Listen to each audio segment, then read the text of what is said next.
The following production of the Bang Cartoon Radio Hour contains fictional material used strictly for satirical and comedic purposes, and it should not be accepted as being factual, and all voices are impersonated. Welcome! You! Bang Cartoon Radio. It's huge when it comes to learning a new guy's rear end. Oh, stop it! I know the National Football League. What, please?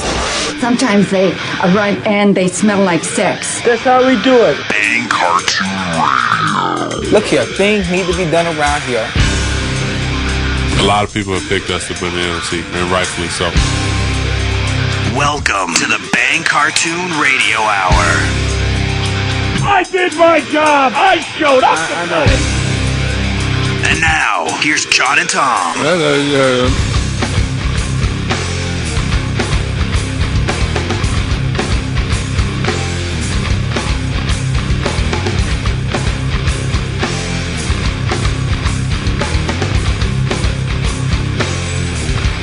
Well, some said that we could not top last year's Super Bowl, but the Steelers and Cardinals did that tonight. Dan, Art, Mike, Ben, and all the Steeler fans, congratulations on your 6th World Championship. I had a lot of fun. Really proud of this group of guys. Pittsburgh, our fans, we love you all over the world. And you know what? Offensive line, who's laughing now, O-line? Jeez. They're calling it Sixburg now, John. Sixburg? Sixburg is what they're calling it. Sixburg. Hey, what do you think they'd call it if I was still there? I'm done being sick. And they'd call it Deadburg. Right. What a hell of a game, dude. Woo, yeah, we got a good game. Goodell was 100% right. I don't know how they're going to top this one, but that was a hell of a game. Yeah, they had the parade today. Oh yeah, in Pittsburgh, and well, here let me play a couple things. Right. This was Hines Ward trying to get the crowd to go along with him, and I can't hear anybody saying anything. Hey, I love all you guys, man. This is what it's all about. So I want to hear all you guys say, "Here we go, Steelers! Here we go! Here we go, Steelers! Here we go!" Hey, we're going to bring a 7th championship next year, baby. Let's go do it again. No, you're not. We ought to play What Did Hines Say? What did Hines say? Here we go, Steelers. I heard nobody going along with him. Here's Ben Roethlisberger. Hey, you guys are the best fans in all of sports, bar none. And you know what? We got 6, so no NFL team can touch us. We can argue it all we want now, right? And we love you guys very much. Thanks for all your support. We appreciate it. Gave these guys a microphone. And the funny one, I don't think he knew what to say, was Mike Tomlin. Steeler Nation, you leave us all speechless, man. We just appreciate the love. How about the Steelers? How about the greatest fans in the world? How about number 6? Thank you.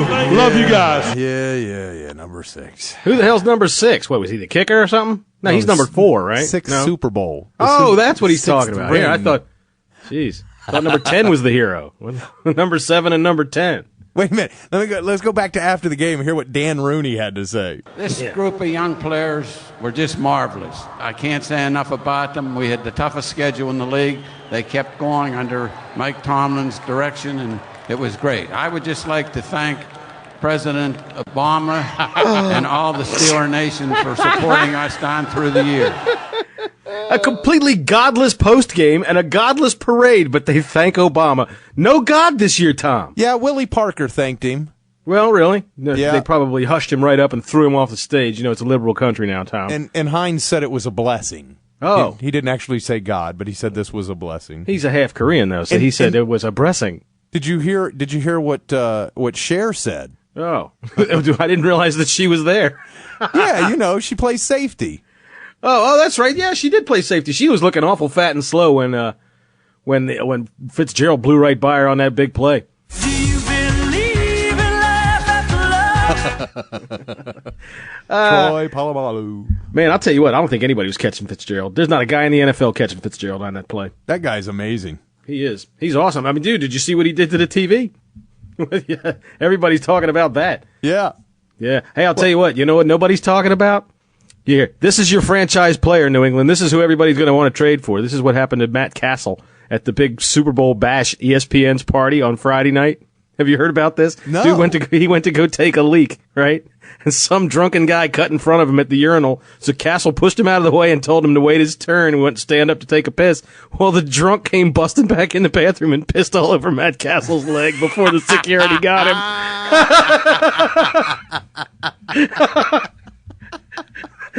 They had to wrestle the guy to the floor. Oh, so ESPN had their party, huh? Oh, hell yeah, they had their party, and, Matt Castle, he had his little pee party, and they said that he went right back out to the party, wet leg and all. The Playboy Super Bowl party got canceled, and those were $2,000 a ticket last year. The Sports Illustrated party got canceled. All this getting, they're getting hit by the economy. Oh, nobody was showing up at the parties? Yeah, they just didn't even have them. It was because there was these threats of a guy that was going to run around peeing on people. Maybe that's what it was. ESPN had a party, and banks that got bailouts had a party. Uh-huh. NBC had a party, and Detroit had a party with Matt Millen. I don't know if you read about this. Did you read about this? What happened in Detroit on Channel 4, which is the NBC affiliate? Matt Millen did the pregame, right? Oh yeah. Every time he was on camera, they ran a thing under the screen that said Matt Millen was the president of the Lions for the worst 8-year run history in the history of the NFL. Knowing his history with the team, is there a credibility issue as he now serves as an analyst for NBC Sports? ? They ran it every time he started talking. Wow. Talk about holding a grudge, man. Oh, that's great. Hey, how come you guys? What does that say? It looks backwards. Well, there's 43 strip clubs around Tampa. Right. And, they've become world famous with Maxim Magazine even having Tampa's listed in the top 10 of party cities because of all the strip clubs. Well, TampaBukkake.com, you got to give a shout out to them.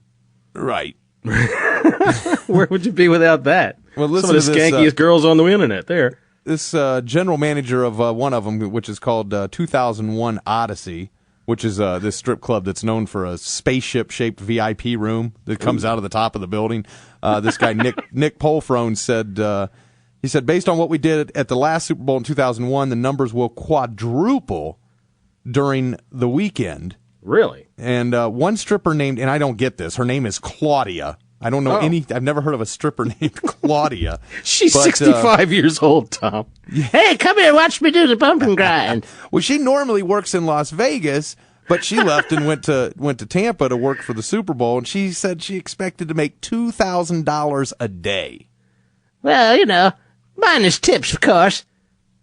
Well, the local lawmakers, they passed some law that said dancers, it's a misdemeanor for dancers to get within 6 feet of the customers. Right. How the hell are you going to give a lap dance from 6 feet away? What's the difference is what I would say. I mean, 6 feet or 6 inches, there's no difference when it comes to that. You can't touch, you can't do anything, there's nothing you can do. They might as well be in the next room. I'm not paying for a lap dance 6 feet away. No, I agree with that. I wouldn't pay for a lap dance in the first place. Of course, then again, there's of you out there that perhaps maybe are thinking that this might sound like a Bang Cartoon Radio Hour contest, that if you send in your cards and letters, I might give you a lap dance, but I'm not doing it. Well, Bob Buckhorn, who's a former city councilman, said, it's ingrained in the fabric of this community. It's like cockroaches. If you don't stay on top of it, it will infect and run you over, and that's exactly what's happened in our city. Dude's got a fucked up view of women, doesn't he? Look at her ass. She reminds me of cockroaches.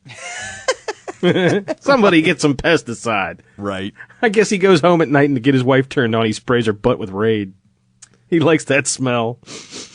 Well, let's see. We were talking to Tar Heel the night before the Super Bowl, and Tar Heel picked the Cardinals, and Bang was surprised at that. All right, so I'm kind of surprised here that you're pulling for Arizona so tight. I mean, this is the Black House and all. I figured you'd be all up on Mike Tomlin. I figured you'd be all over that so that y'all could start filling up the Hall of Fame. What the hell you get some damn, how you fix your lips to say some damn yo? Who the hell is yo? Y'all don't want no I damn thought everybody was y'all. to have no damn 6 Super Bowls. What the hell are you talking about? You done bumped your head all the way down to the white meat. I don't give a damn if he's black. I don't want Shitsburg with no damn 6 Super Bowls. He done won 6 Super Bowls. He said you must have bumped your head all the way down to the white meat. Well, I did. To be fair, I had bumped my head all the way down to the white meat. But I was in the Black House, Tom. What was I supposed to do? I know, and Tar Heel had a special message for Rush Limbaugh. Rush Limbaugh, if your motherfucking cocksucking ass is sitting out here, yo, I got a special news for you right here. Kiss my motherfucking black ass and tell me what flavor it is, motherfucker, because it's the Black House now, bitch. The Black House.